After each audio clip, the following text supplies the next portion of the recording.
नहीं है? क्या औरत सिर्फ एक इस्तेमाल की चीज बन के रह गई आज समाज के लिए कि जब आपको जरूरत पड़ेगा आप औरत को बुलाएंगे, मांग में सिंदूर डालेंगे, पति पत्नी का संबंध बनाएंगे और फिर चुनाव के बाद फिर छोड़ देंगे, ये कह के कि उनके घर पे जब जाने की बात करती थी तो ये उनके भैया रानू जी हैं, उनका ये अम्मा क्या। और रही बात पति को याद करने की, आज मैं पति को याद कर रही हूँ तो मैं आज से उनसे संपर्क करने की कोशिश नहीं कर रही हूँ, मैं बहुत पहले से संपर्क करने की कोशिश कर रही हूँ, लेकिन कभी उनके भाई द्वारा दुत्कार दिया जाता है, कभी उनके उनकी फैमिली से भी मैं कांटेक्ट, पवन जी से मेरी बात होती नहीं है, पवन जी मेरा फोन उठाते नहीं है और मैं किसी और से बात करने की कोशिश करती हूँ तो वो लोग मुझसे इस तरीके से बात करते हैं। मैंने कई बार कोशिश किया था बात करने की पवन जी से, आज से नहीं बहुत टाइम से मैं कोशिश कर रही हूँ, लेकिन पवन जी मुझसे बात नहीं करते थे और ये रहा।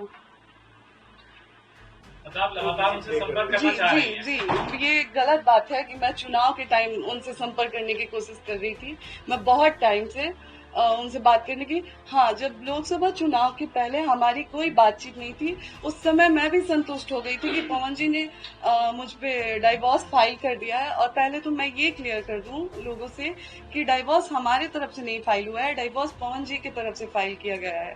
डाइवोर्स का केस पहले पवन जी ने डाला है, हमारी तरफ से नहीं हुआ। हमारी तरफ से शुरू से ही मैं लगी थी कि अपना रिश्ता बचा लूं। हाँ, जब डाइवोर्स फाइल हुआ था तो मैं मुझे भी हो गया कि चलो, मैं उस समय शांत हो गई कि उन्होंने डाइवोर्स फाइल कर दिया, वो नहीं रखना चाहते हैं, तो कब तक मैं ये चीजों को वो करूं, कब तक मैं झेलूं, तो मैं शांत हो गई थी। लेकिन दोबारा जब ये लोकसभा चुनाव में बुला के मुझे यूज किया गया, मेरे मांग में सिंदूर भरा गया, तो क्या मेरा कोई मान सम्मान नहीं है?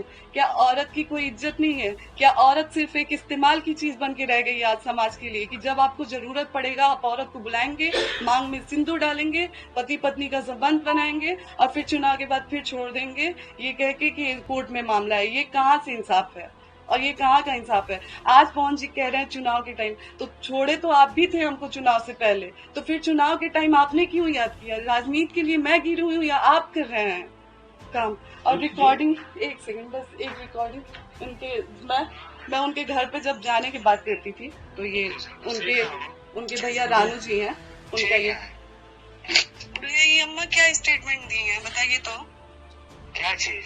कि पैसे पूछने लोग कि ज्योति क्यों नहीं आई, तो बोली है कि पैसे, ज्योति को बस पैसा लेना था, पैसा लेके कितना पैसा दिए हैं लोग हमको? कब बोलोगे? कल रात में कहा? हाँ। कितना पैसा आप बताइए कि इलेक्शन में कितना पैसा हमको दिया गया था? गाड़ी की बात है तो गाड़ी हम मांगे थे, कहीं दिखा दे पवन सिंह की हम उनसे गाड़ी मांगे हैं। एक और चीज बताइए भैया, चलिए आप समझदार है ना, आप बताइए कि जब तक मैं पवन सिंह की वाइफ हूँ, क्या पूरा पवन सिंह का मेरा नहीं है?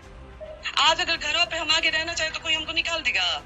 अब तो क्या करबो ना करबो हम क्या जानते हैं भाई, लेकिन जब कोर्ट में तलाक के केस चल रहा है तो कोर्ट में भैया सुनिए, वकील अरे भैया आपसे बात, अरे पागल, हम जिनको कहा था उतना कहते हैं, कानून में कोई ऐसा नियम ही नहीं है। बात हम कह रहे हैं भैया, नहीं, कानून में कोई ऐसा नियम नहीं है। यही नियम है कि जब तक तलाक नहीं होता है तब तक आप जाके अपने जब कोर्ट में जब तलाक के केस हम आ जाए भैया, हम आ जाए, आप लोग रोक लेंगे हमको? आइए, हम आ जाए, रोक लेंगे हमको? हाँ आइए ठीक है, आप रोक लेंगे ना हमको? अरे मैं धारा ना यार, फालतू मत बोलो धारा। ज्योति अपना काम है, मत हमारे से मत करो, ठीक है ना? फोन मत काटिए आप क्यों नहीं काटे हैं? क्यों काटे? इसकी बात बताइए, आपकी और जी ये पवन जी के बड़े भैया रानू जी से मेरी बात हुई थी, तो जब मैंने आने की बात किया तो ये लोग हमेशा मुझसे बहुत गंदे तरीके से बात करते थे, मुझसे हमेशा मुझे धमकी देते थे लोग कि आके दिखा दो, फिर हम लोग दिखाएंगे, ऐसे वैसे रिकॉर्डिंग। और जिस हॉस्पिटल में मैंने नींद की गोली खाई थी, उसके बाद रानू भैया के द्वारा वहाँ पे पवन जी के पहले की टीम में से दीपक भैया जी थे, रानू भैया जी थे और बिक्की जी थे। हॉस्पिटल का नाम ये हॉस्पिटल है जिसमें मुझे 2 बजे रात को ले जाके इलाज करवाया गया। मैं कौन सा हॉस्पिटल है? बेले व्यू मल्टी स्पेशलिस्ट हॉस्पिटल। ये हॉस्पिटल आपका शहर बता दीजिए। शहर मुंबई का है, अंधेरी का जी। इसमें सारे डिटेल हैं, अगर आप लोगों को पीछे से श्रुति भी जी, चाहिए। पवन जी कह रहे हैं कि 1.5 घंटा फ्लैट पर आप लोगों की बातचीत हुई, क्या बातचीत हुई? तो कह रहे हैं कि हमने बातचीत करने के बाद फ्लैट जी, से बाहर गए थे। पहली बात तो पवन जी ने बोला कि 1.5 घंटे बातचीत हुई। उससे पहले जो उनके भाई ऋतिक जी इंटरव्यू में आए थे, उन्होंने बोला कि लगातार मैंने टिकट की बात की, जबकि आज पवन जी का स्टेटमेंट अगर आप लोग देखते हैं तो ऋतिक जी के स्टेटमेंट से बिल्कुल अलग स्टेटमेंट है पवन जी का। तो आप लोग ही डिसाइड करें ना कौन सच कौन झूठ बोल रहा है। मैं तो सामने मीडिया के बैठ के पवन जी को बोल रही हूँ कि एक बार आप भी बैठ जाइए, हम भी बैठ जाए, जैसे आपने अकेले प्रेस कॉन्फ्रेंस किया, साथ में बैठ के एक बार कर लीजिए। हम कौन गलत कौन सही, आप मुझसे सवाल करिए।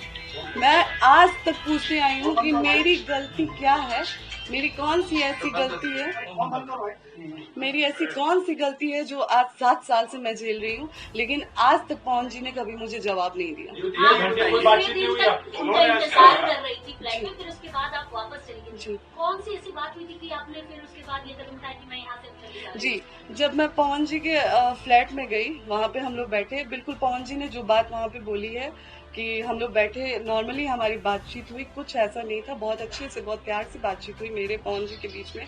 उनके भैया गुड्डू भैया बैठे हुए थे, बगल में ऋतिक जी बैठे थे, उनके एक और दोस्त हैं जो प्रोड्यूसर हैं धनंजय भैया जी, वो लोग बैठे थे, सारे लोग बैठे थे, बातचीत हो रही थी ऐसे ही नॉर्मली, जो जैसा कि उन्होंने बोला कि मैंने रट लगाया था कि मैं नहीं जाऊंगी।